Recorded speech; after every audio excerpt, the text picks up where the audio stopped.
The civilized Indian. Bharat में गौरतलब है कि विभिन्न पार्टियों में आइडियोलॉजिकल बैंकरप्सी छा गई है। जो अपनी विचारधारा है, विचारधारा से अपना स्नेह, अपना मोह बांधने वाले लोग भारत में बहुत कम रह चुके हैं। पार्टियों के अंदर आज सत्ता को दे के इस प्रकार लोग इस कदर अपना दल बदल कर रहे हैं कि किसी दिन बाद भारत में कोई पार्टी है वो भी जानना बड़ा मुश्किल हो जाएगा। गौरतलब है कि कुछ समय के अंतराल में एनसीपी के, राष्ट्रवादी कांग्रेस पार्टी के उप महासचिव अजित पवार ने बीजेपी से अपना हाथ मिला लिया। अब अजित पवार है कौन, हमें इसके बारे में थोड़ा सोचना होगा।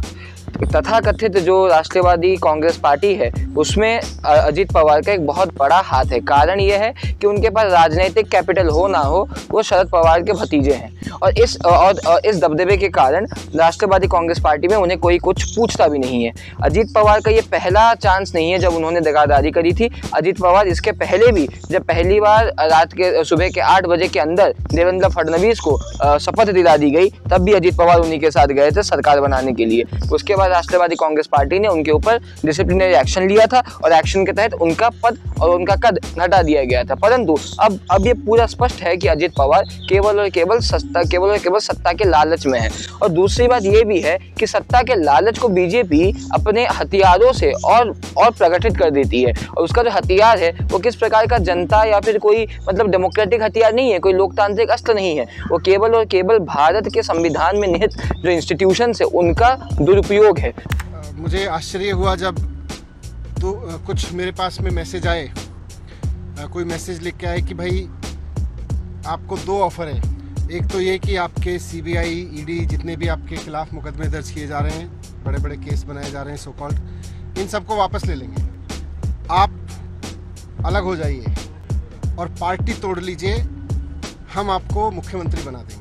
वो आपके ऊपर ईडी का दुरुपयोग करेंगे, वो आपके ऊपर सीबीआई का दुरुपयोग करेंगे, आपको बार बार भगाने की धमकियां देंगे। और इसी के चलते आदमी गाहे बगाहे उनके पार्टी में आ जाता है। जो लोग पहले अपना दुश्मन बताते थे, पानी पी पी कर कोसा करते थे, गालियां देते थे, अब उन लोगों को आगे जाकर वो साष्टांग प्रणाम कर रहे हैं, नतमस्तक हो रहे हैं। अजित पवार को बुला के शरद पवार की पार्टी को वीक करने की कोशिश, एमके स्टालिन के पार्टी से सेंथिल बालाजी को खींचने की कोशिश, जिग्नेश मेवाणी, हार्दिक पटेल, अल्पेश ठाकुर से दोनों को बीजेपी में खींचने की कोशिश। इसके पहले भी बीजेपी ने बहुत ऐसे काम करे हैं जिसमें सीबीआई और ईडी का एक बहुत बड़ा योगदान रहा है। आज जो हुआ है महाराष्ट्र में, महाराष्ट्र के लोगों को समझना पड़ेगा कि महाराष्ट्र की जो सरकार है वो किस प्रकार हल्की हो चुकी है। उनकी जो आनंदा थी वो धीरे धीरे आ नहीं पा रही है कर्नाटक के मार्केट में, वो उसको स्केल अप नहीं कर पा रहे हैं। उनके जितने प्रकल्प थे वो सारे गुजरात के अहमदाबाद के पोर्ट में जा रहे हैं। मुंबई पोर्ट का जो सबसे मेजर आपका जो टेंडर उठा था उसको उन्होंने ट्रांसफर कर दिया कांडला पोर्ट पे, क्योंकि कांडला पोर्ट अदानी के हाथ में है और ये जो पोर्ट है वो डीएलएफ ग्रुप के हाथ में है। इन सारे राजनीतियों के चलते महाराष्ट्र आज फंस रहा है।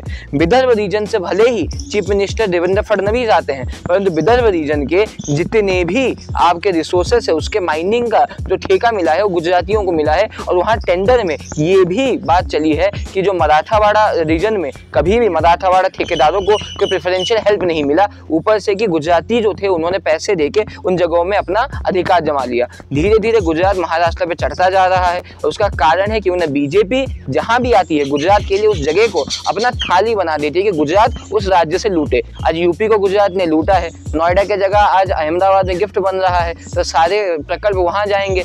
पहले यूपी को लूटा, अब धीरे धीरे महाराष्ट्र लूट रहे हैं, उससे पहले इन्होंने एमपी को भी लूटा था। इसी प्रकार बीजेपी का तरीका है, गुजरात उन्मुख जो माध्यम है उसके चलते राज्यों के अंदर जो स्वायत्तता है उनके ऊपर भी एक बहुत बड़ा आघात है। ये हम ये समझना होगा कि जो पॉलिटिकल पार्टीज हैं वो किस कदर आज देश में बिक चुकी हैं। और ये भी देखना होगा कि ये एनसीपी भी कोई दूध की धुली हुई नहीं है। ये वो पार्टी है जो देश की सर्वबृहत भारतीय सोच को चलाने वाली महान जन कांग्रेस से जन्मित कांग्रेस पार्टी के हाथ छोड़ के जाके अपना खुद का पार्टी बनाई थी। और उसके चलते उन्होंने बीसीसीआई में भी अपना कब्जा दिखाया, यहाँ तक कि इंडियन फुटबॉल एसोसिएशन में भी प्रफुल्ल पटेल ने अपना कब्जा दिखाया। यहाँ तक कि समकालीन कम्युनिस्ट और सोशलिस्ट स्ट्रक्चर में भी राष्ट्रवादी कांग्रेस पार्टी का कोई भरोसा नहीं है। और तो हमें ये समझना पड़ेगा कि महाराष्ट्र की राजनीति में आज जहर, गुंडई, धमकी, इन सारी चीज़ों का विकास हुआ है। और बाला साहब ठाकरे जिस मराठी आइडेंटिटी की बात किया करते थे कि मराठी मानुष जो है वो अपने इकाई में सबसे मजबूत खड़ा रहेगा, आज वो डगमगाता दिख रहा है, आज वो कमल के सामने नतमस्तक दिख रहा है और आज ये दिख रहा है कि मराठी अस्मिता नाश के कगार पे जा रही है। धन्यवाद। आपसे खतरनाक इस देश के लिए कोई हो नहीं सकता।